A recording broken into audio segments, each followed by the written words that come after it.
येन तस्मै श्रीगुरवे नमः। श्रीचैतन्यमनोभीष्टं स्थापितं येन भूतले स्वयं रूपः कदा मह्यं ददाति स्वपदान्तिकं। वन्देऽहं श्रीगुरुः श्रीयुतः पदकमलं श्रीगुरुन् वैष्णवंश्च श्रीरूपां साग्रजाता सहगणा रघुनाथान्वितं तं सजीवं साद्वैतं सावधूतं परिजनसहितं कृष्णचैतन्यदेवं श्रीराधाकृष्णपदान् सहगणा ललिता श्रीविशाखान्वितांश्च नमः विष्णुपदाय कृष्णप्रेष्ठाय भूतले श्रीमते भक्तिवेदान्त स्वामिन् इति नामिने। नमस्ते सरस्वती देवे गौरवाणी प्रचारिणे निर्विशेष शून्यवादी पाश्चात्यदेशतारिणे वाञ्छाकल्पतरुभ्यश्च कृपा सिन्धुभ्येव च पतितानां पावनेभ्यो वैष्णवेभ्यो नमो नमः। जय श्री कृष्ण चैतन्य प्रभु नित्यानंद श्री अद्वैत गदाधर श्रीवासादि गौर भक्तवृंद। हरे कृष्ण कृष्ण कृष्ण हरे हरे, हरे राम राम राम हरे हरे।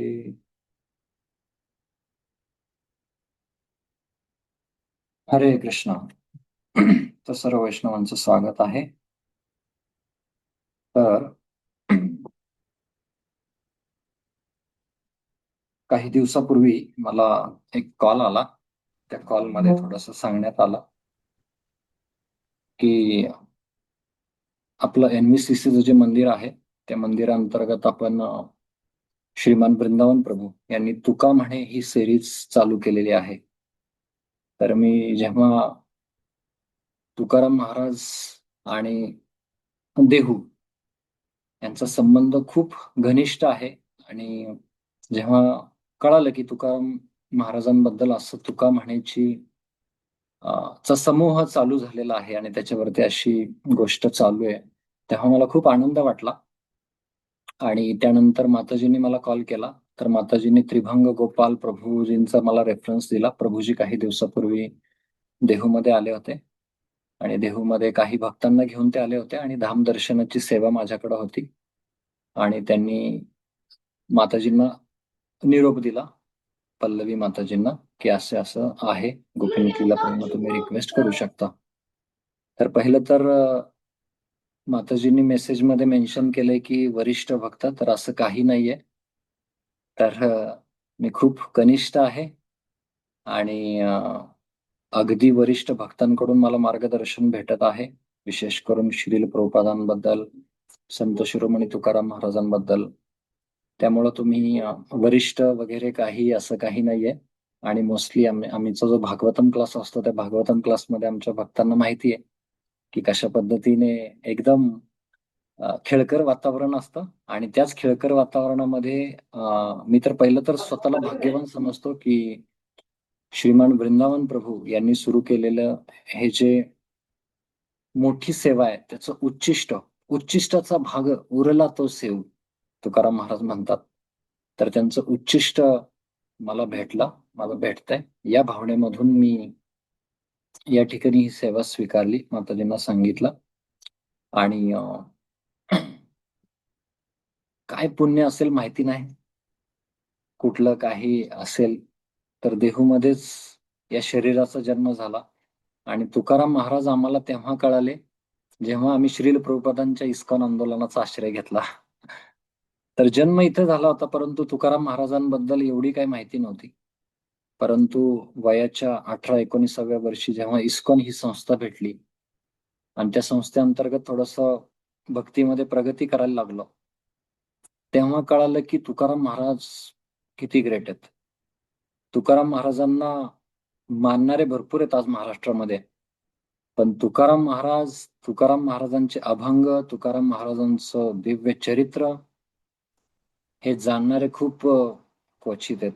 आणि त्याच्यामध्ये आपण पाहतो की श्रीमान वृंदावन प्रभूजींनी जो ग्रंथ लिहिलाय, संत तुकाराम हरिभक्ती पारायण जीवनचरित्र, हा ग्रंथ तुमच्या सगळ्यांकडे असेलच. मी देखील त्या ग्रंथाचं वाचन केलं. मला आठवतंय काही सेवेनिमित्त प्रभूजी देखील आम्हाला सेवा द्यायचे, श्रीमान वृंदावन प्रभूजी. तर त्यांच्यासोबत भंडारा डोंगर, भामचंद्र डोंगर या ठिकाणी जाण्याची संधी देखील आम्हाला भेटली. तर एकंदरीतच मी स्वतःला भाग्यवान समजतो आणि मला खूप छान वाटलं ऍक्च्युली जेव्हा ही जी सेरीज चालू आहे हे कळालं, शृंखला चालू आहे हे कळालं, की तुका म्हणे तुकाराम महाराज ज्या पद्धतीचे त्यांनी जे अभंग लिहिलेले आहेत आणि त्या अभंगांचं आपण शुद्ध भक्तांद्वारे केलेल्या अभंगांचं, शुद्ध भक्तांनी केलेल्या गाथेचं जेव्हा आपण पुनरावृत्ती करतो, ते समजून घेण्याचा प्रयत्न करतो, तेव्हा आपल्याला अजून काही गोष्टी कळतात की कशा पद्धतीने एखाद्या भक्ताचं जीवन असतं. आणि खरंच म्हणजे मी पुन्हा एकदा खूप कृतज्ञ आहे श्रीमान वृंदावन प्रभू आणि संपूर्ण त्यांची जे काही टीम आहे त्या टीमचा, की मला तुम्ही थोडीशी सेवा करण्याची संधी दिली. तर आजचा वर्ग हा मी इंट्रोडक्शनच घेणार आहे, जास्त अभंगांमध्ये किंवा तुम्हाला जास्त कुठल्या गोष्टीमध्ये घेऊन जाणार नाही. परंतु जे वरिष्ठांकडून ऐकलंय, देहूमध्ये भरपूर भक्त आहेत ज्या वरिष्ठांकडून मी ऐकलंय, ते थोडंसं सांगेल आणि थोडंसं इंट्रोडक्टरी पार्ट असेल. आणि माताजींनी ज्या पद्धतीने सांगितलं तसं एक 40-45 मिनिटापर्यंतच आपण या गोष्टी बोलू शकतो. तर माझी विनंती असेल, जर तुम्हाला शक्य असेल तर तुम्ही तुमचा व्हिडिओ देखील ऑन ठेवू शकता, जेणेकरून मला कळेल की तुम्ही माझं ऐकताय आणि मला कळेल की हा नक्कीच कोणतरी रिस्पॉन्स देतंय, प्रतिसाद देखील देईल. कारण का आपण मोस्टली ह्या व्हर्च्युअल नेटवर्कमध्ये असल्यामुळं आपल्याला एकमेक कुठं बसलेले आहेत, कोण आहेत, काही कळत नाही. पण झूम मंदिराची ही एक खासियत आहे. जरी तुम्ही आपल्या घरी जरी बसलेला असाल, तरी देखील तुम्ही त्या ठिकाणी तुमचा एक व्हिडिओ कॅमेरा देखील ऑन करू शकता, जेणेकरून मला देखील उत्साह येईल त्या ह्याच्यामध्ये. Thank you. बऱ्याच भक्तांनी आपले व्हिडिओ ऑन केलेले आहेत. तर श्री शुकदेव प्रभू प्रणाम आहे तुम्हाला, आशीर्वाद द्या. तर मी ज्या भक्तांचं सांगत होतो, की ज्या भक्तांकडून मला नेहमी प्रेरणा भेटली, त्यामध्ये श्री शुकदेव प्रभू देखील एक आहेत. पहिल्यापासून प्रभूजींनी खूप सुंदर पद्धतीने तुकाराम महाराज काय आहेत, आमची मेंटर मीटिंग व्हायची त्यावेळेस प्रभूजी आम्हाला सांगायचे की तुकाराम महाराज काय, त्यांचे 14 टाळकरी कोण आहेत. आणि या गोष्टी प्रभूजींकडूनच आम्ही शिकलोय. आज त्यांना देखील ही लिंक गेलीये त्याच ग्रुपमध्ये असल्यामुळं. So I am very fortunate. मी खूप भाग्यवान आहे सर्व भक्तांचा. तर आपल्या भारतामध्ये प्रामुख्याने जर पाहिलं तर 3 ब्रह्म आहेत. एक आहे कांचन ब्रह्म, दुसरा आहे अन्न ब्रह्म आणि तिसरा आहे नाद ब्रह्म. तर कांचन ब्रह्म जे आहे ते तिरुपती बालाजीला, ते बालाजीचे जे स्थान आहे त्या ठिकाणी म्हटलं जातं. जे अन्न ब्रह्म आहे ते अन्न ब्रह्म ओडिसा या राज्यामध्ये श्री क्षेत्र जगन्नाथपुरी धाम आहे, त्या ठिकाणी अन्न ब्रह्म आहे. परंतु नाद ब्रह्म जेव्हा आपण म्हणतो तेव्हा तिथं संबंध येतो आपल्या महाराष्ट्राचा. आणि महाराष्ट्रातलं प्रामुख्याने जर कुठलं तीर्थक्षेत्र असेल तर ते म्हणजे पंढरपूर. तर या पंढरपूरमध्ये अनेक वरिष्ठ आचार्यांनी त्या ठिकाणी दर्शनासाठी गेले. आणि आपल्याला माहिती आहे की पंढरपूरमध्ये, मी त्या डिटेल स्टोरीमध्ये जाणार नाही की कशा पद्धतीने भक्त पुंडलिकासाठी ते जे भगवान विठ्ठल आहेत ते विटेवरती उभे आहेत म्हणून त्यांचं नाव विठ्ठल आहे. परंतु त्याच धामासारखं अभिन्न असं एक धाम हे दुसऱ्या ठिकाणी आहे. आणि ते ठिकाण जर कुठलं असेल तर श्री क्षेत्र देहूधाम असेल. तर देहूधाम हे कशासाठी प्रचलित आहे, तर देहूधाम हे संत शिरोमणी तुकाराम महाराजांसाठी प्रचलित आहे. आता संत शिरोमणी तुकाराम महाराज कोण आहेत, तर संत शिरोमणी तुकाराम महाराज हे भगवान श्रीकृष्णांचेच एक थोर भक्त आहेत. जे भगवान श्रीकृष्ण विठ्ठल रूपामध्ये अवतरित झाले. आपण चैतन्य चरितामृत मध्ये ऐकलेलं आहे, जय गौर सई कृष्ण सई जगन्नाथ. आमचे परमपूज्य लोकनाथ स्वामी महाराज म्हणतात, जय गौर सई कृष्ण सई जगन्नाथ सई विठ्ठल. तर तेच विठ्ठल आहेत आणि ते विठ्ठल या ठिकाणी प्रकटलेले आहेत. तर किती विशेषता आहे बघा. आपण राजस्थानमध्ये गेलो तर सावलिया सेट आहेत. खाली साऊथ इंडियामध्ये गेलो तर तिरुपती बालाजी आहेत. त्यानंतर उडपीमध्ये गेलो तर उडपी कृष्ण आहेत. पश्चिमेच्या दिशेला गेलो तर चैतन्य महाप्रभू आहेत, किंवा जगन्नाथपुरीमध्ये गेलो तर भगवान जगन्नाथजी आहेत. तर एकच भगवंत आहेत, परंतु त्यांनी वेगवेगळ्या पद्धतीच्या लीला केलेल्या आहेत. आणि त्या वेगवेगळ्या पद्धतीच्या केलेल्या त्यांच्या लीला आणि त्यांच्या सुंदर मधुर भक्तांबरोबर घडलेले सुंदर प्रसंग, यामुळे भगवंत आज देखील आपल्या सगळ्यांच्या मनामध्ये नाचतायत आणि प्रत्येकाला वाटतं हे कृष्ण माझे. महाराष्ट्रीयन लोकांना कृष्ण आवडणार नाहीत, पण विठ्ठल म्हटलं की त्यांचं नाद ब्रह्म वारीला त्यांची पावलं नाचतील, बरोबर की नाही. तर ही विशेषता आहे भगवंतांची, की कशा पद्धतीने एकच भगवंत आहेत, परंतु वेगवेगळ्या मार्फत वेगवेगळ्या पद्धतीने लीला करत असतात आणि ते आपले आपलेसे वाटतात. प्रत्येकाला वाटतं आपलेसे आहेत.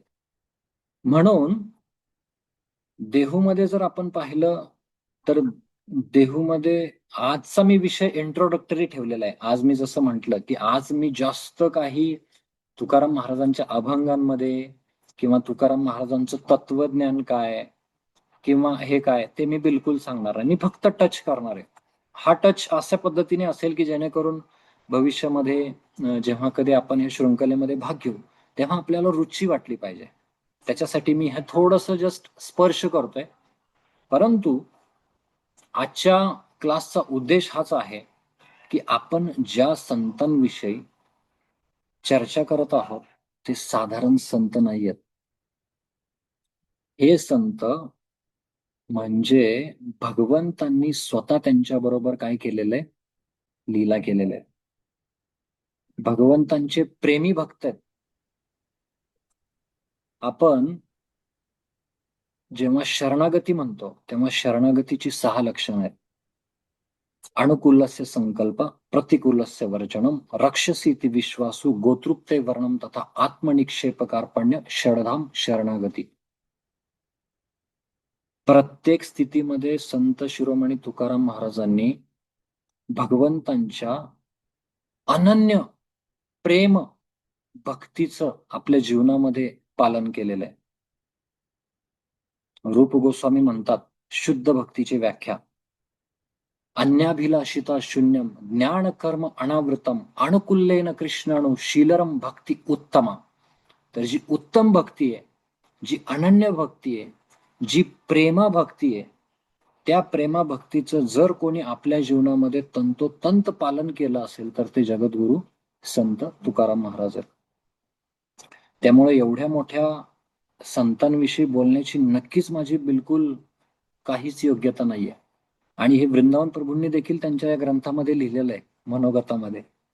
परंतु त्यांनी एका याच्यावरती ही गोष्ट पुढे लिहिलेली आहे, की आपणासी ठावे तेथे इतरांसी द्यावे, शहाणे करून सोडावे सकळ जन.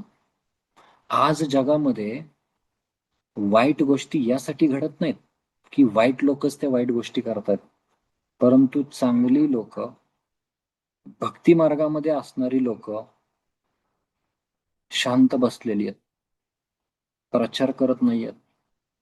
आपल्या अवतीभोवती ज्या काही गोष्टी, आता एप्स्टीन फाईल, मला त्याच्याबद्दल जास्त बोलायचं नाहीये, परंतु आज जगामध्ये हाहाकार माजवलेली गोष्ट घडलेली आहे, तुम्हाला माहिती असेल. आज एखाद्या साधू संतांनी एखाद्या मंदिरातल्या भक्तांनी जर काही त्याच्यावरती केलं तर किती मोठं अनर्थाचा डोंगर येतो, किती मोठं ब्रॉडकास्ट न्यूज होते ती. परंतु एवढे जे मोठे राजकारणी आहेत त्यांनी कशा पद्धतीने आज समाजाला फसवलेलं आहे हे आपण पाहतोय, आणि हे आपल्या अवतीभोवती काय चाललंय हे माहिती पाहिजे. म्हणून तुकाराम महाराज म्हणतात, पिटू भक्तीचा डांगोरा कळी काळासी दरारा.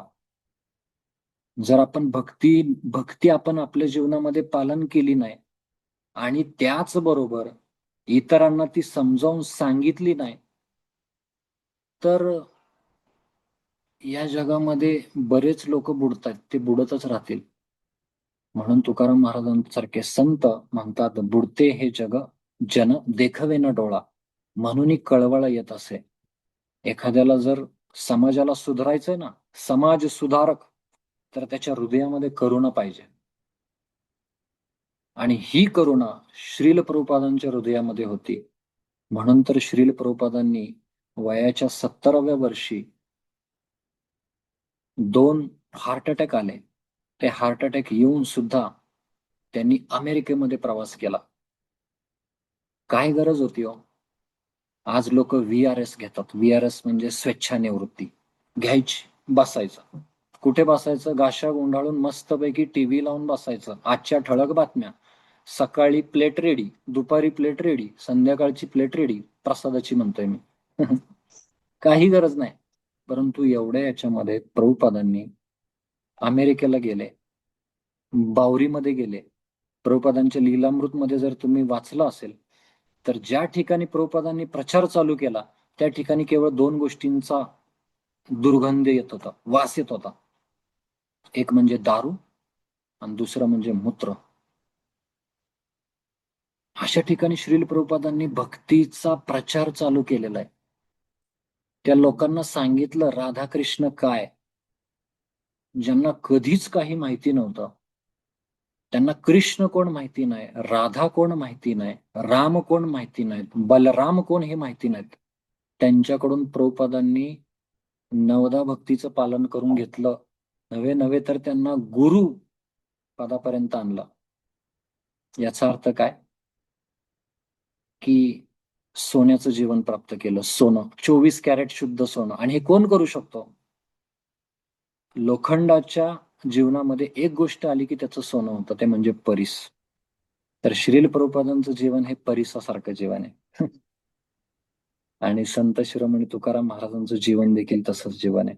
म्हणून मी माझ्या जीवनामध्ये वैयक्तिक जर पाहिलं, तर संत शिरोमणी तुकाराम महाराज, श्रील प्रभुपाद यांच्या जीवनाने मला खूप प्रभावित केलं. आणि आपण आपल्या जीवनामध्ये नेहमी पाहत असतो की आपल्यावरती जोपर्यंत एखाद्या व्यक्ती भागवताची कृपा होत नाही, तोपर्यंत ग्रंथ भागवत समजू शकत नाही. म्हणून गाथा देहमध्ये आलोय, पण गाथा काय हे कळत नव्हतं. परंतु जेव्हा श्रील प्रभुपादांच्या आंदोलनामध्ये आलो, इस्कॉनच्या संपर्कामध्ये आलो, तुम्हाला खोटं वाटेल, इस्कॉन मध्ये आल्यानंतर मी पंढरपूरची यात्रा केलेली आहे. म्हणजे सगळं श्रेय इस्कॉन या संस्थेला जाते. प्रभुपादांच्या आंदोलनाला जात आहे. तर भले आपण जन्माने कुठं जन्म घेऊ, कर्म आपलं कुठं, कर्मभूमी एक असेल, जन्मभूमी पण असेल, परंतु जसं आपल्यावरती दीक्षा होते ना, दीक्षा, तर दीक्षा म्हणजे असं नाही की गुरु महाराज येतात आणि तुम्हाला नामकरण देतात आणि तुमच्या हातामध्ये एखादी माळ टेकवतात, त्याला दीक्षा म्हणतात. नाही. नारद मुनींच्या जीवनामध्ये आपण जर पाहिलं, तर नारद मुनींच्या जीवनामध्ये आपण एक गोष्ट पाहतो की जेव्हा चातुर्मासाचे दिवस होते, नारद मुनी तर एक दासीपुत्र होते. आणि जेव्हा महाभागवत त्यांच्या घरी येतात, सेवा करतात, आणि सगळ्यात महत्वाची गोष्ट म्हणजे ते ज्ञान देतात, आध्यात्मिक ज्ञान देतात, हरिकथा देतात. आणि हरिकथा दिल्यानंतर नारद मुनींचं संपूर्ण जीवन हे परिवर्तन होतं. तेव्हा प्रभुपाद तात्पर्यामध्ये लिहितात, त्याला दीक्षा म्हटलेलं आहे.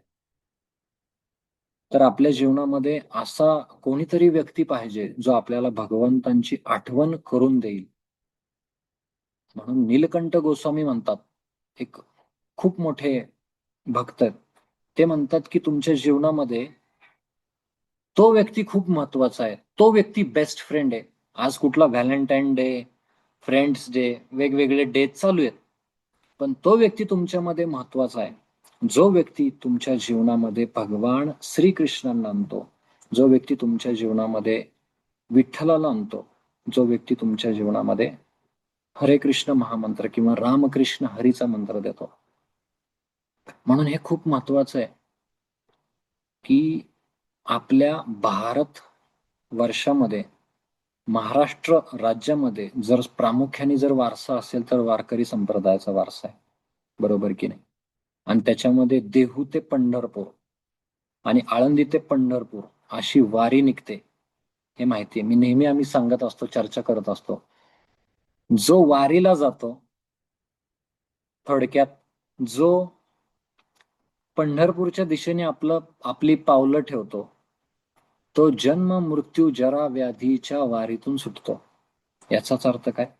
आपल्या सगळ्यांचा जो प्रवास आहे तो प्रवास भगवंतांच्या दिशेने चाललेला आहे. म्हणून आमचे गुरु महाराज नेहमी सांगत असतात की आपला एका भक्ताची, एका साधकाची जी ग्राफ आहे ना, तो कधी स्टेडी नसतो. स्टेडी म्हणजे समान. भक्ती त्याच्या जीवनामध्ये कधीच समान नसते. तर त्याची भक्ती एकतर डाऊनग्रेड होत असते किंवा अपग्रेड होत असते. मग हे कसं ठरवायचं आपण? तर असे जे साधू संत आहेत, संत तुकाराम महाराज, ज्यांच्या जीवनामध्ये शुद्ध प्रेम आहे, ज्यांच्या अभंगांमधून विशुद्ध प्रेम प्रकट झालेलं आहे, त्यांना हा संसार आहे ना म्हणजे निरस वाटतोय. भक्त ऐसे जाणा जेदेही उदास, गेले आशापाश निवारुणी, विषय तो त्यांचा झाला नारायण. एकच विषय नारायण. नारायण वरून एक गोष्ट आठवली. नारायण आणि लक्ष्मी वैकुंठामध्ये चर्चा करत असतात आणि ते म्हणतात की मुघलांनी एवढा धुमाकूळ घातलेला आहे संपूर्ण भारतवर्षामध्ये, आता हरिभक्तीचा जो प्रचार प्रसार आहे तो कोण करणार, असा लक्ष्मी देवीचा नारायणांना प्रश्न येतो. तर नारायणजी साक्षात म्हणतात, थोडे दिवस थांब, आपण लवकरच वैकुंठातून एक विशुद्ध भगवत भक्त, जे संतांमध्ये सगळ्या श्रेष्ठ होतील असे संत शिरोमणी तुकाराम महाराज, बोलोबा आणि कनकाई यांच्या उदरी जन्म घेणार आहेत. आणि त्या तुकाराम महाराजांचा जन्म होतो. तर हे तुकाराम महाराजांचं जीवन साधं नाहीये, सोपं देखील नाहीये. तुकाराम महाराजांसारखे भक्तच म्हणू शकतात, आम्ही वैकुंठवासी आलो याची कारणासी, बोलिले जे ऋषी साच भावे वर्तावया. आपल्यापैकी कोण आहे का असं म्हणतोय का? कोणी म्हणत असेल तर हँड रेज करा झूम मध्ये. आम्ही वैकुंठातून आलोय. आपल्याला माहिती नाहीये, आपली दशा आहे ही. परंतु आपल्या दशायुक्त जीवनाला दिशायुक्त जीवन देण्यासाठी संत शिरोमणी तुकाराम महाराजांसारखे संत येतात आणि ते आपल्याला दाखवतात की कशा पद्धतीने तुम्ही भक्तीचा डांगोरा, भक्ती करा, भक्ती करा, भक्ती करा. आणि भक्ती म्हणजे काय? तर श्रील प्रभुपादांनी आपल्याला वारंवार जिथे तिथे सांगितलंय, भक्ती म्हणजे दुसरं तिसरं काही नसून भगवंतांची प्रेममयी सेवा. प्रेम पाहिजे. म्हणून आचार्य देखील सांगतात, मनुष्य जन्म पाहिया राधाकृष्ण ना भजिया, जाणिया शुनिया विष खाईन. मनुष्य जन्म भेटलाय, एक एक योनी कोटी कोटी फेरा. तुकाराम महाराजांनी पण सांगितलंय की 84 लाख जलजा नवलक्ष आणि स्थावरम लक्ष विश्यंती. असं नाही की 84 लाख योनीनंतर मनुष्य जन्म भेटतो, नाही. याचं गणित खूप, कॅल्क्युलेशन खूप वेगळं आहे. एक एक योनी कोटी कोटी फेरा. अरे मुंगीचं जीवन असेल ना, मुंगीचं मुंगळ्यावर, मुंगळ्याचं परत मुंगीवर असं आकर्षण जर होत राहिलं ना, कोटी कोटी कोटी कोटी वेळा तिथंच फिरावं लागतं. आणि काय आपलं भाग्य आहे हो, किती मोठं भाग्य आहे बघा आपलं. मी तर कधी कधी विचार करतो की काय आपलं भाग्य असेल, आपला जन्म भारतामध्ये झाला. भारतभूमी हेल मनुष्य जन्म जार, जन्म सार्थक करी कर परोपकार. चैतन्य महाप्रभूंनी सांगितलंय, भारत देशामध्ये जन्म झाला आपला. भारतामध्ये जर केंद्रस्थानी जर कुठलं असेल, संतांची भूमी जिथं असेल, त्या महाराष्ट्रामध्ये आपण जन्म झाला, महाराष्ट्रामध्ये वाढलो. आणि या महाराष्ट्रामध्ये जर पापमोस जर भक्ती कोणी केली असेल तर ती संत शिरोमणी तुकाराम महाराजांनी केली आहे. त्या तुकाराम महाराजांसारख्या देहू धामामध्ये जन्म झाला, बरोबर की नाही? आणि त्यानंतर भक्तिमय जीवन आपलं इथून सुरू झालं, म्हणजे ही सोपी गोष्ट नाहीये. एखादा व्यक्ती फुशारकी मारेल, मी देहूमध्ये जन्मलो, मी अमुक अमुक धामामध्ये जन्मलो, पण आता तुम्ही काय करताय? मी अमुक अमुक वंशामध्ये जन्मलो. लोकांना खूप हे असतं, परंतु प्रभुपाद आपली देहात्म बुद्धीचा स्तरच कापून टाकतात. आपण स्वतःला शरीर समजतो, हे सगळ्यात मोठी रॉंग आयडेंटिटी आहे, रॉंग आयडेंटिटी. म्हणजे म्हणतो ना आपण, एखाद्याला म्हणतो की अरे तुला कळत नाहीये तू स्वतःला काय समजतंय. तर वास्तविक आपण स्वतःला, आपला खरा स्वभाव जर असेल तर तो खरा स्वभाव आहे भगवंतांचे दास. धन्य आम्ही जन्म आलो, दास विठोबाचे झालो. धन्य जन्माला आलोय आणि दास विठोबाचे झालोय. परंतु आपण, प्रभुपाद छोट्या छोट्या ग्रंथांमध्ये लिहितात, मी भारतीय, मी अमेरिकन, मी पाकिस्तानी, माझा न्यूझीलंड देश, मी अमुक धर्माचा, तमुक धर्माचा. याला देहात्मबुद्धी म्हणतात. म्हणजे का हे गाव श्रेष्ठ आहे? कारण का माझा तिथं जन्म झाला. का ही भूमी पवित्र आहे? कारण का माझा तिथं जन्म झाला. हे चुकीचं आहे. का देहुगाव श्रेष्ठ आहे? संत शिरोमणी तुकाराम महाराजांसारख्या विशुद्ध भगवत भक्तांनी तिथं जन्म घेतला. आमच्या घरापासून हाकेच्या अंतरावर, मी जर दरवाजा उघडला ना माझा आणि हाक मारली ना, तर जिथं रुक्मिणी विठ्ठल प्रकट झाले तेच ठाण आहे. आणि तुकाराम महाराजांचं घर देखील अगदी जवळच्या अंतरावर आहे. म्हणून मी खूप भाग्यवान समजतो की ही जी तुका म्हणे, ही जी मालिका चालू आहे, खरंच तुकाराम महाराजांसारख्या विशुद्ध संतांची मालिका अशी सारखी चालू असली पाहिजे. का? तर त्यांनी जे प्रमाण दिलंय ना, प्रमाण, शुद्धतेचं प्रमाण, ते कॅल्क्युलेटरच नाही इथं. ती तापमापी मोजमापीच नाही या जगामध्ये. आणि म्हणून तुकाराम महाराजांनी जे आपलं जीवन जगले, ते जीवन एवढं युद्धाचं आहे. तुकाराम महाराज म्हणतात की रातदिन आम्हा युद्धाचा प्रसंग. अक्षरशः एखाद्याचा जर वैरी असेल तर तो वैरी केवळ तो व्यक्तीच असतो, दुसरा कोणी वैरी नसतो. पण साधकाचे दोन वैरी असतात, एक बाहेरचा वैरी, दुसरा आंतरिक वैरी. आंतरिक 6 वैरी.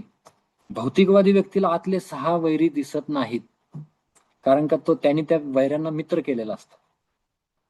परंतु साधकाला कळतं, कामेश, क्रोधेश, रजोगुण, समुद्भवा, महाशनो, महापापमा, स एद्द विधी वैरी नाम.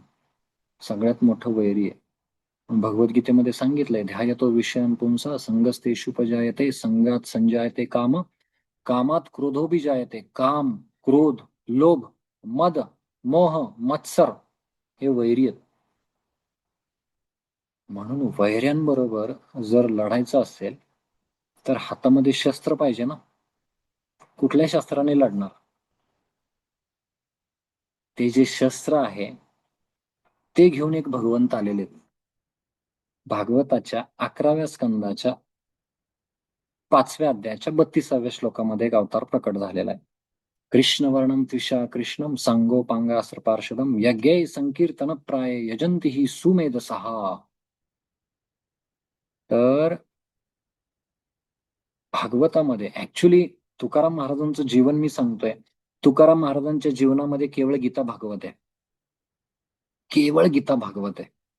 इव्हन भागवतामध्ये ज्या लीलांची मांडणी केलेली नाहीये, त्या लीला तुकाराम महाराजांनी संक्षिप्त रूपामध्ये अभंगामध्ये लिहिलेल्या आहेत. आणि हे मला कधी आढळलं, जेव्हा रुक्मिणी कृष्ण प्रभू, दिल्ली मंदिराचे खूप सिनियर भक्त आहेत, नामाविषयी त्यांना खूप रुची आहे. नुकत्याच आता झालेल्या पावसाळ्यामध्ये ते आले होते. आणि ते आले आणि धाम दर्शनाला दुर्दैवाने मी होतो. आणि ते म्हणाले, प्रभू ये कौन सी लीला है.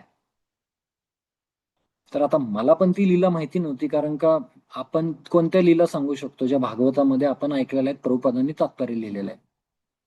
परंतु मी त्या प्रभूजींना म्हणालो, प्रभूजी ये मेरे दिमाग के बाहर की लीला है, कृपया आप बताइए. तर प्रभूजी म्हणाले की मैंने भी ये पहली बार देखी है.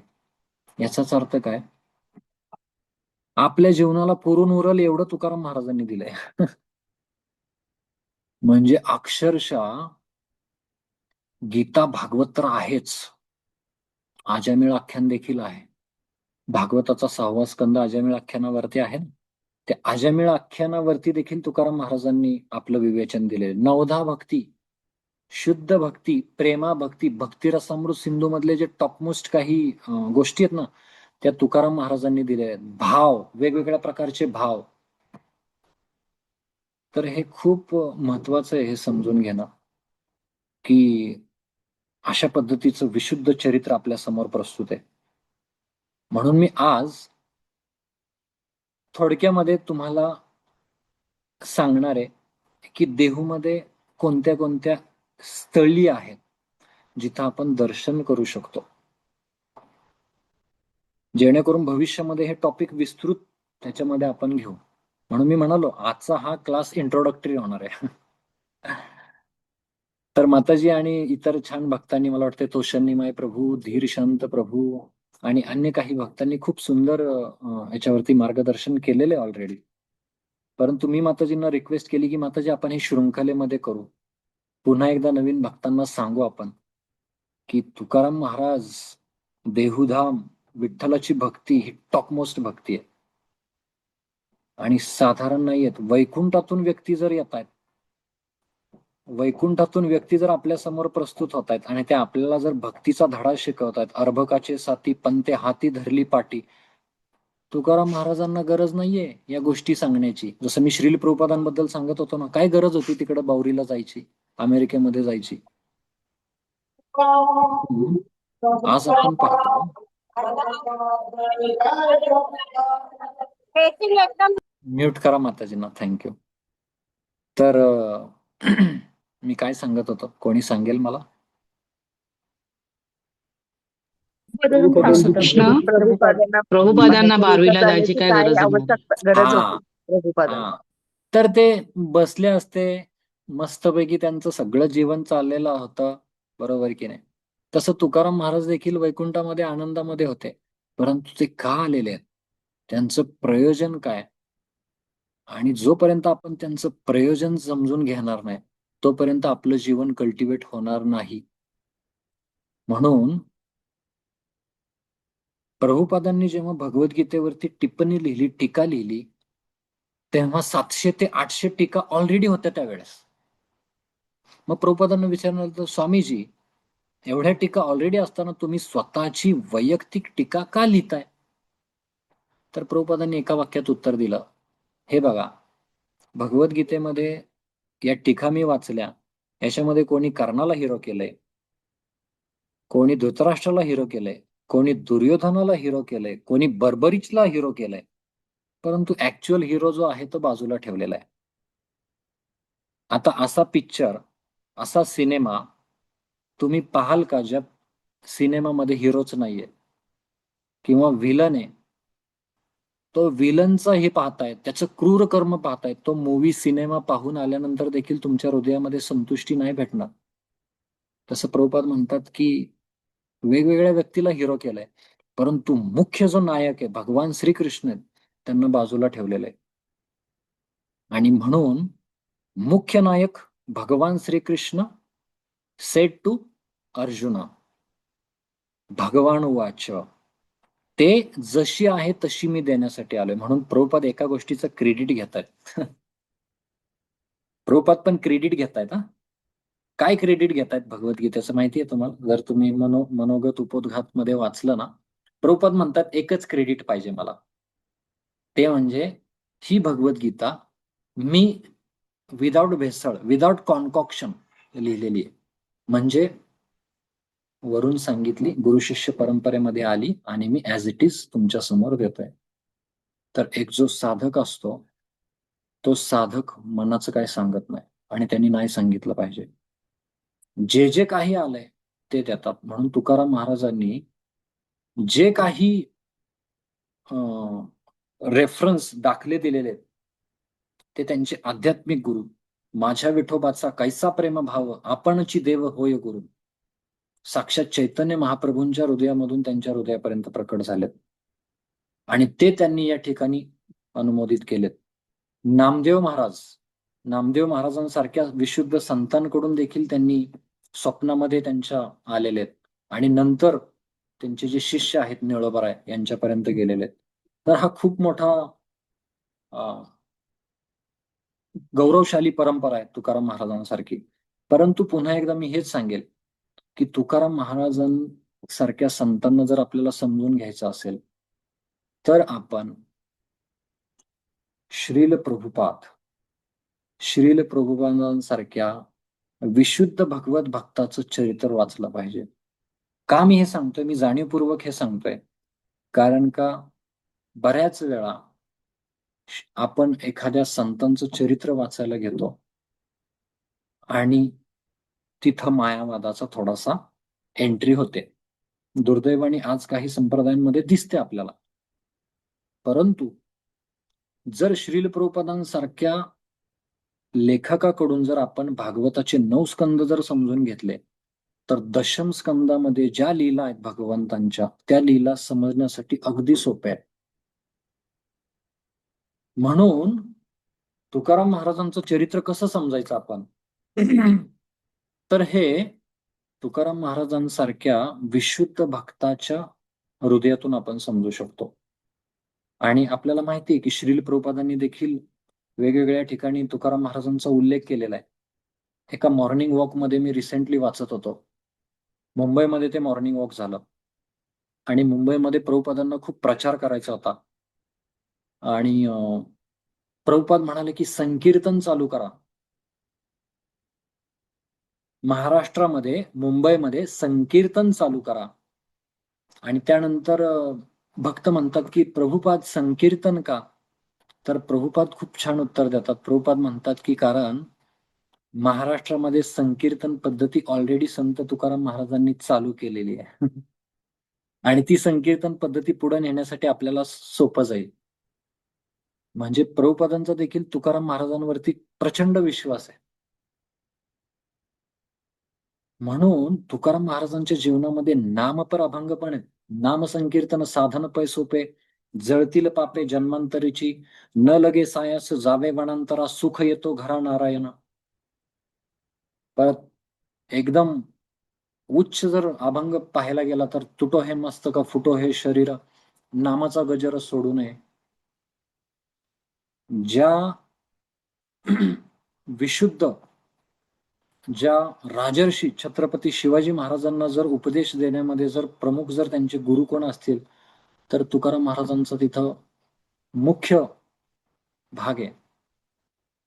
कंठी मिरवा तुळशी व्रत करा एकादशी, म्हणवा हरीचे दास तुका म्हणे मज हीच असं. तर वेगवेगळ्या ठिकाणी तुकाराम महाराजांनी अशा पद्धतीने सगळ्यांना उपकृत केलेलं आहे. अगदी रामेश्वर भट्ट शास्त्री बहुळगावचे होते.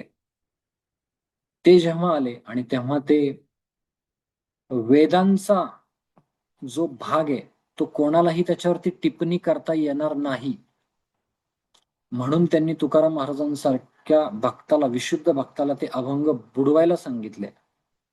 तुकाराम महाराजांनी अगदी जड अंतकरणाने ते अभंग बुडवण्याचा प्रयत्न केला.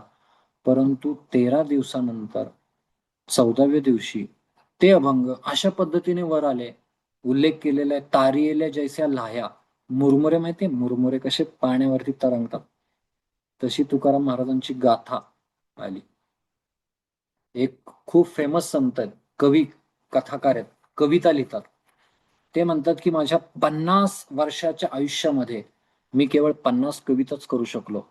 परंतु तुकाराम महाराजांनी जवळजवळ 4,500 अभंग लिहिलेले आहेत. तर आचार्य सांगतात, वेगवेगळे संत सांगतात की 4 लाख अभंग तुकाराम महाराजांनी लिहिले होते. 4 लाख.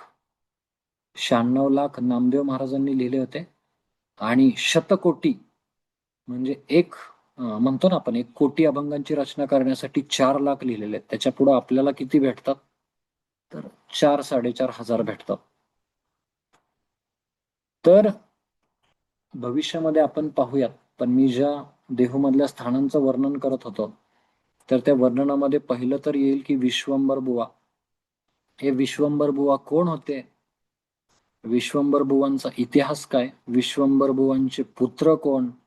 हरिमुकुंद त्यांचा काय प्रवास, हे आपण पुढच्या याच्यामध्ये पाहूयात. त्यानंतर तुकाराम महाराजांचं राहतं घर. 1608 साली तुकाराम महाराजांचा जन्म झाला. 1650 साली ते सदेह वैकुंठाला गेले. तुकाराम महाराजांचं जन्मस्थान अतिशय सुंदर आहे. जर कोणी देहूमध्ये आला असाल तुम्ही, भाग्याने ते पाहू शकता.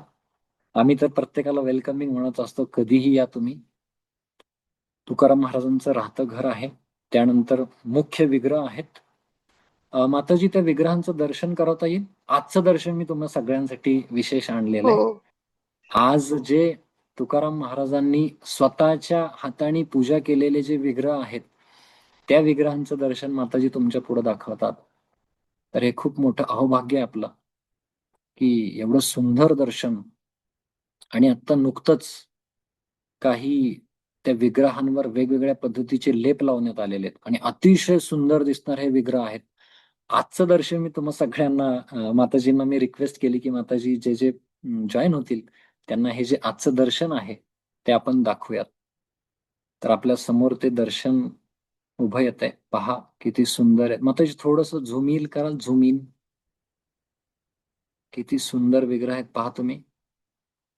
तर हे तेच विग्रह आहेत ज्या विग्रहांची संत शिरोमणी तुकाराम महाराजांनी आपल्या शुभ हस्ताने, आपल्या पवित्र अशा भावाने सेवा केली. आणि आज देखील तुम्ही पाहिलं तर हे भगवंत एवढे सुंदर दिसण्यासाठी आहेत. अगदी तुम्ही 1936चा विष्णुपंत पागनीसांचा मूवी पाहिला असेल, तशाच पद्धतीचा भाव आहे या विग्रहांमध्ये. नाही घडविला नाही बैसविला तोची माझा सखा पांडुरंग, चैतन्याचा गाभा. किती सुंदर आहेत बघा. रखुमाई आहे. तुम्हाला हे दर्शन पंढरपूरमध्ये पण भेटणार नाही, चॅलेंजनी सांगतो. का चॅलेंज लावतोय मी? कारण का दोघं सोबत नाहीयेत तिथं. पण आमच्या देहूमध्ये आहेत. देहूमध्ये असं म्हणतात की जे रुक्मिणी विठ्ठलांचं जे भांडण झालं, ते भांडण देहूमध्ये आल्यानंतर मिटलेलं आहे. तर एवढे सुंदर विग्रह आहेत बघा. आणि यांना जर पाहिलं तुम्ही तर तुळशीच्या माळा, सुंदर ते ध्यान उभे विटेवरी, करकटावरी ठेवणिया.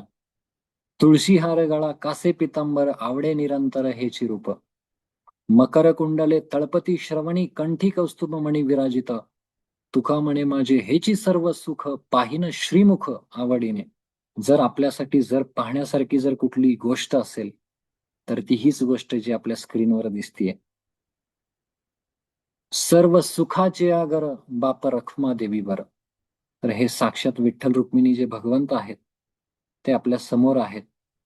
भरभरून प्रार्थना करा. हे भगवंत एवढे कृपाळू आहेत, एवढे कृपाळू आहेत, तुम्ही जिथं कुठं बसला असाल तिथून तुम्हाला दर्शन देत आहेत.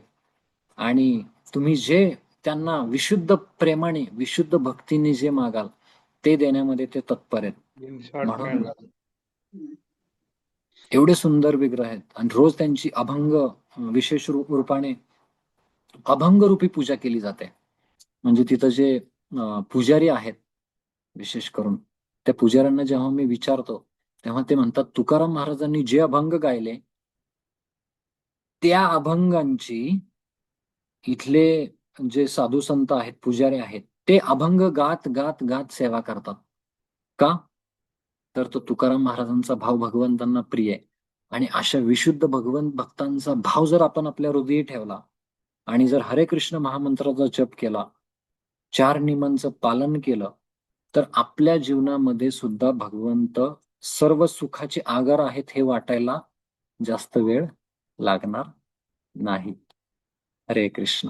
तर मी या ठिकाणी थांबतो. माताजींनी 45 मिनिटं मला बोलण्यासाठी वेळ दिलाय. बोलण्यासाठी भरपूर आहे, परंतु मला थोडस ग्लिम्सेस दाखवायचे होते जेणेकरून आपण भविष्यामध्ये देखील जेव्हा कधी योग येईल तेव्हा आपण संत तुकाराम महाराजांच्या अभंगांमधून आणि त्याचबरोबर देहूमधल्या वेगवेगळे स्थळ जे आहेत तिथले मी एक पीपीटी वगैरे पण बनवेल तुमच्यासाठी, जे की लेटेस्ट फोटो असतील आत्ताचे. तर आता जर तुम्ही एखादी गाथा वगैरे जर पाहिली तर त्याच्यामध्ये 10 वर्ष 15 वर्ष पूर्वीचे फोटो आहेत. पण मी तुमच्या सगळ्यांसाठी विशेष प्रयत्न करेल ज्यामध्ये आत्ताचे लेटेस्ट जे फोटो आहेत ते HD स्वरूपामध्ये त्या पीपीटी मध्ये दाखवण्याचा प्रयत्न करेल. ठीक आहे. हरे कृष्ण. हरे थँक्यू. कृष्ण. खूप खूप धन्यवाद प्रभूजी. 45 मिनिट आम्हालाच कमी पडलेत. इतकं छान आम्हाला सगळं ऐकायला मिळालंय प्रभूजी. आणि खूप छान तुम्ही जो हा एक प्रॉपर कोर्स म्हणता येईल की सुरू केलाय, की सुरुवातीपासून पुन्हा सगळं, कारण बरेचसे भक्त मध्ये मध्ये जोडले गेलेले आहेत, कोणी खूप नंतर आलेले आहेत. तसं तुम्ही हो पूर्ण हो तुकाराम माताजी. महाराजांचं चरित्र, तुकाराम महाराजींचं चरित्र झालं किंवा त्यांची स्थली झाली, किंवा एकदा देहूला मी पण येऊन गेले प्रभूजी, पण त्याची महिमा माहिती नाही म्हणून नसतं का, नुसतं मंदिरात जाणे, बघणे, दर्शन घेणे, हात जोडणे, निघून येणे. आणि आता जे ते विग्रहांचं तुम्ही दर्शन केलं, फोटो तर माझ्याकडे सकाळपासून होता, पण त्याची महिमा माहिती नाही म्हणून मला त्याचं काही असा रस वाटत नव्हतं. पण जेव्हा तुम्ही सांगितलं की तुकाराम महाराजांनी स्वतः सेवित ते विग्रह आहे, तर इतका आनंद झाला प्रभूजी पुन्हा तो फोटो बघून. खूप खूप धन्यवाद प्रभूजी तुमचा, आणि सर्वांचे खूप खूप धन्यवाद. नवीन भक्त पण जॉईन झालेत. कोणाला काही प्रश्न असेल तर एक 5 मिनिट मी प्रभूजींना विनंती करेल की काही माताजी, प्रश्न मला असेल. तुम्हाला सांगण्यास आनंद होईल, या समूहामध्ये आराध्य गोपी माताजी देखील जॉईन आहेत, ज्या हो हो. माताजींनी विशेष विशेष अशी प्रार्थना केली. आणि भागवत ग्रुप देखील चालू आहे. तर त्या भागवत ग्रुपमधून ओके. देखील बरेच भक्त जॉईन झालेले आहेत. अगदी पेनवरून माधुरी माताजी असतील, आहेत चुकी करुणा माताजी असतील, भावना निकम, म्हणजे जेवढी नावं घेईल तेवढी कमी आहेत. बऱ्यापैकी प्रज्ञा हो. माताजी आहेत, प्रशांत राधिका माताजी आहेत, त्यानंतर आपल्या कुंती भक्ती माताजी आहेत. तर असे भरपूर भक्त या ठिकाणी जॉईन झालेले आहेत, जे की आराध्य गोपी माताजींच्या संपर्कामधून आहेत. आणि आराध्य गोपी माताजी या विशेष तुकाराम महाराजांचे जे भजन आहेत ते भजन मालिकेमध्ये माताजी खूप सुंदर भजन गात असतात. आणि आमचा देखील एक विचार होता की देहूची यात्रा काढावी या सगळ्या भक्तांना घेऊन, हरी परंतु बोल. तुमच्या माध्यमातून श्रीमान वृंदावन प्रभू यांच्या माध्यमातून हा जो क्लास चालू झालाय त्यामुळे नक्कीच सगळे आनंदित असतील. आराध्य हो गोपी न- माताजी, तुम्ही देखील थोडस 2 शब्द बोलावा. माताजी आहेत आराध्य गोपी माताजी? आहे ते अं, प्रभूजी माताजी. माताजी हो एखादा माताजी. मंत्रच म्हणा ना मग. आराध्य गोपी माताजी माताजी, बोला ना प्रभूजी. हरे कृष्णा. एक तुम्ही एखादा अभंग म्हणाल का माताजी अभंग म्हणा. म्हणतात? अभंग म्हणा माताजी. शयन सेवा आहे. हो, माताजी सेवेमध्ये आहेत. हा, नाही नाही, माताजींनी सांगितलं होतं. चालू घरीच नेक्स्ट टाइम आहे. माताजी नक्की म्हणतील. ठीक आहे, ओके. जसं माताजीने विचारलं तसं कोणाला काही प्रश्न आहे का? मी टेक्निकल क्लास दिलंच नाहीये, बरोबर ना? हरे कृष्ण प्रभूजी, दंडवत हो प्रणाम. प्रभूजी. हरे कृष्ण माताजी. प्रभूजी, आजच्या टॉपिकशी रिलेटेड आहे का माहिती नाही, पण मला एक जिज्ञासा आहे म्हणून विचारते. संत तुकाराम महाराजांना वैकुंठात नेण्यासाठी जेव्हा विमान आले होते त्या ठिकाणी एक झाड आहे, मोठ्याच्या मोठं आहे. ते झाड कोणते माहिती आहे का प्रभूजी? नांदुरकी वृक्ष आहे माताजी तो. कारण नांदुरकीचं एकदम झाड वेगळंच आहे. आहे ते. हा, हो हो हो, ठीक आहे. थँक्यू नांदुरकीचा प्रभूजी. वृक्ष आहे, अजूनही तो वृक्ष आहे. आणि मी जसं तुम्हाला म्हणालो की मी तिथले फोटो पाठवेल, तर त्याच्यामध्ये नांदुरकी वृक्षाचा देखील फोटो पाठवेल. तर ते ते तोच वृक्ष आहे जो आज देखील साक्ष देतो की तुकाराम महाराज हे वैकुंठाला गेलेले आहेत. आणि म्हणून आता गौर पौर्णिमा वगैरे येते ना आपले, त्याच वेळेस संत तुकाराम महाराजांची बीज सोहळा होतो. तर त्याच्या एक दुसऱ्या दिवशी बीज सोहळा जो असतो गौर पौर्णिमेच्या दुसऱ्या दिवशी, तेव्हा तो जो वृक्ष आहे त्या वृक्षाच्या अवतीभोवती एवढे वैष्णव असतात आणि तो असं म्हणतात की तो वृक्ष याची आजही साक्ष देतो की तुकाराम महाराज वैकुंठाला गेलेले आहेत. आणि जो म्हणतो ना आपण वृक्ष हलतो, किंवा तो तोच वृक्ष आहे माताजी, ज्याला नांदुरकी वृक्ष असं म्हणतात. हरे कृष्ण. धन्यवाद प्रभूजी. हरे कृष्ण. धन्यवाद. ओके, ठीक आहे. आज तर प्रभूजी भक्तांचा मेळावा भरलाय देहूमधून बाहेरच्या देशातले पण आणि वेगवेगळ्या ठिकाणांवरून. आज तर जणू वारीच निघाली आपली कारण आम्हाला सवय नाही एवढे सगळे केळ भक्तांची. मांडियेला वाळवंटी ठाई, नाचती वैष्णव भाई रे. हो हो येस. हरे चालेल, कृष्ण थांबूयात प्रभूजी. मग दंडवत आपण. प्रणाम. हो हरे वाञ्छा कृष्ण. कल्पतरुभ्यश्च कृपा सिन्धुभ्येव च पतितानां पावनेभ्यो वैष्णवेभ्यो नमो नमः. अनंत कोटि वैष्णव वृंद की जय. श्रील प्रभुपाद की जय. श्रीमद् भागवतम जय पुराण की जय. जगत गुरु संत शिरोमणी तुकाराम महाराज की जय. जय. धन्यवाद प्रभूजी. धन्यवाद हरे सर्वांचे. हरे कृष्ण प्रभूजी, माता दंडवत हरे प्रणाम. कृष्ण प्रभूजी. हरे कृष्ण छान प्रभूजी. श्लोक दंडवत प्रणाम.